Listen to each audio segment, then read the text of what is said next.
தேவனின் கிருபையை விற்க முயன்ற உதவியாளர். கேயாசி. எலிசாவின் அருகில் இருந்தவன், அதிசயங்களை நேரில் பார்த்தவன், தேவனின் வல்லமையை அனுபவித்தவன். ஆனால் இதயத்தில் ஒரு மறைந்த ஆசை.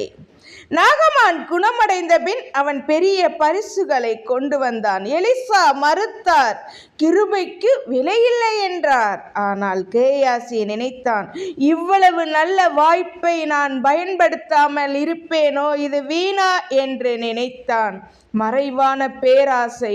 அவன் ரகசியமாக ஓடினான். நாகமானிடம் பொய் சொன்னான், பரிசுகளை பெற்றான். மனிதரிடம் மறைக்கலாம், தேவனிடம் முடியுமா? யோசித்து பார்க்க மறந்து விட்டான். உண்மை வெளிப்பட்டது. எலிசா கேட்டார், நீ எங்கே போனாய்? கேயாசி பொய் சொன்னான். அதே நேரத்தில் தீர்ப்பு வந்தது. நாகமானின் குஷ்டம் கேயாசின் மேல் வந்தது. இது தேவையா? இன்றைய வாழ்க்கைக்கு தேவனுடைய காரியத்தில் இருக்கிறோம் என்பதால் இதயம் சுத்தமாக இருக்கும் என்று அர்த்தமில்லை. வெளியில் ஊழியம், உள்ளே பேராசை இருக்கலாம். கிருபையை பயன்படுத்த முடியாது, அதை மதிக்க வேண்டும்.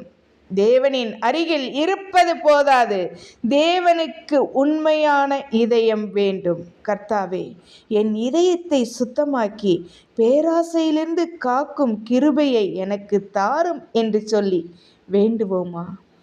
நாம் வேண்டும் போதெல்லாம் தேவன் பதில் கொடுக்கிற தேவனாய் இருக்கிறார். இரக்கமுள்ள தேவனாய் இருக்கிறார். மனதுருக்கமுள்ள தேவனாய் இருக்கிறார். கர்த்தர் தாமே உங்களை ஆசீர்வதிப்பாராக. ஆமென்.